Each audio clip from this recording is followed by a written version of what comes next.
السلام عليكم. بالنسبه اليوم ان شاء الله بغيت نصور معكم واحد الروتين خفيف ظريف في المحل. كاين اللي كيقول لي ما كتصوري لناش السلعه. انا السلعه كنصورها بهاد لي فيديو هكا اللي ملي كتشوفوا السلعه كي دايره و ميم طون نعيشوا روتين في المحل. بالنسبه اليوم انا يلا دابا دخلت 11 هادي. عولا ان شاء الله باذن الله نسيق شويه المحل نحلق عليه. وعولا داك الخطره واحد لا فيديو قلت لكم عندي مشكله في هادي، اقترحت عليا واحد الصديقه واحد الحل.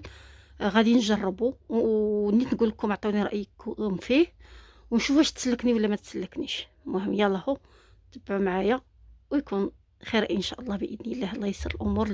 المهم بديت على برا، سيقت شويه على برا، كنبدا بالبرا قبل الداخل باش كنخرج هاد المانكانات ونخرج هاد الشيء، نحيد من الطريق هاد الشيء كامل باش نلقى لاسباس اللي مسحنا.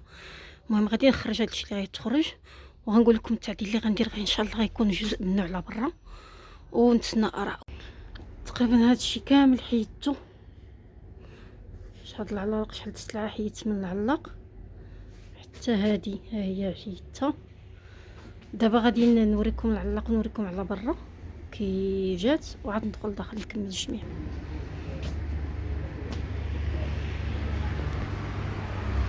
شويه ما جاش مزحم بعدا، السلعه باينه فيه وخلاص. هاد المانكانات ديجا كيكونوا تقريبا هذه هي بلايصهم.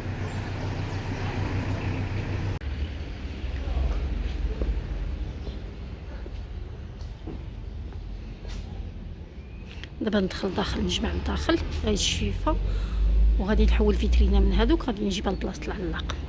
انا ساليت المحل ولا على هذا الشكل هذا. هذيك اللي كانت لهيه جبتها لهنا وهذه خليتها في بلاصتها. المهم نتمنى ان هذا الفيديو يكون نال استحسانكم وبسلام عليكم. نتلاقاو في فيديو جاي ان شاء الله.